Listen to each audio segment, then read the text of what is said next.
Lo and behold, today we are in Luxembourg. Could you expect this? Okay, I might have tricked you a little bit. Today we're in Arlon. It is the capital of the province of Luxembourg in Belgium, the smallest provincial capital of the country. Primarily the region was occupied by Celtic tribes, but then the Romans came and mixed in quite nicely. But to learn more about it, you should go to one particular place in this city.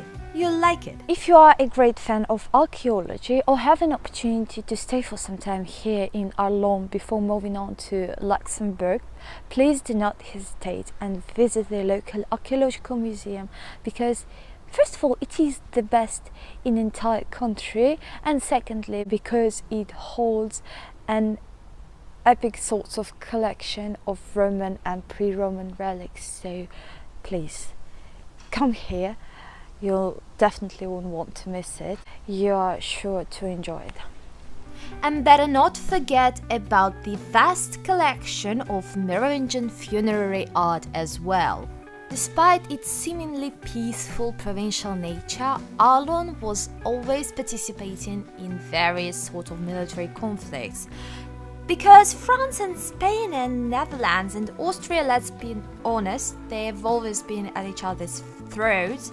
So as a city at the frontiers, Arlon was always involved in this or that conflict. From 15th century till the beginning of the 19th century, people were struggling and dying, and the city was destroyed, and actually lots of relics and buildings and even a castle, we can't see them nowadays because they were either destroyed by the conquerors or they perished in fire in 18th century. But whatever remains is very beautiful and colorful and quite enjoyable to learn about. So I urge you to visit this city not only for the Midland Carnival of Arlon or for the May-Trank drink, but also for the beauties and for many interesting stories, one of which I'll tell you about right now.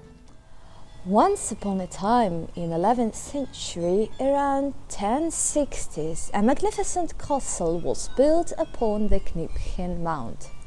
And then, in 16th century, the French came and destroyed it. In 1558, to be precise. The question is, why did you do that, guys? Why did you burn half of the city and the castle with it? Instead, in 17th century, a convent was built, and it remains since then, despite all the occupations and world wars. The other particularly noticeable thing about the place, I'm not speaking about flowers and plants and trees here, which are numerous, by the way. The city is very green.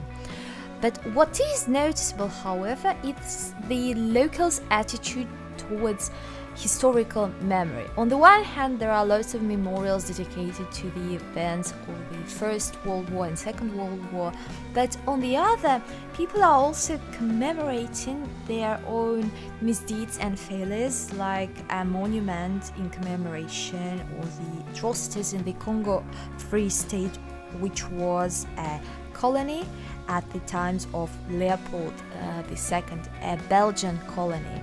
And that's very nice that people try to learn from the mistakes of the past. Not only do they remember the Nazis and the concentration camps and people dying to protect Belgium and Arlon from German invaders, but they also remember where they took their own turn, perhaps with their colonies and other states and people, and that they take responsibility for it all.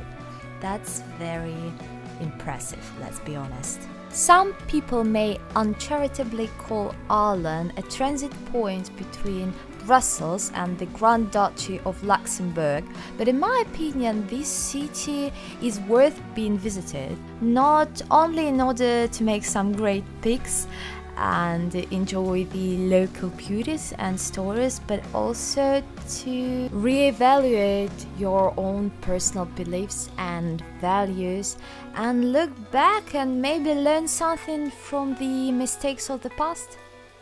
There is so much to learn still.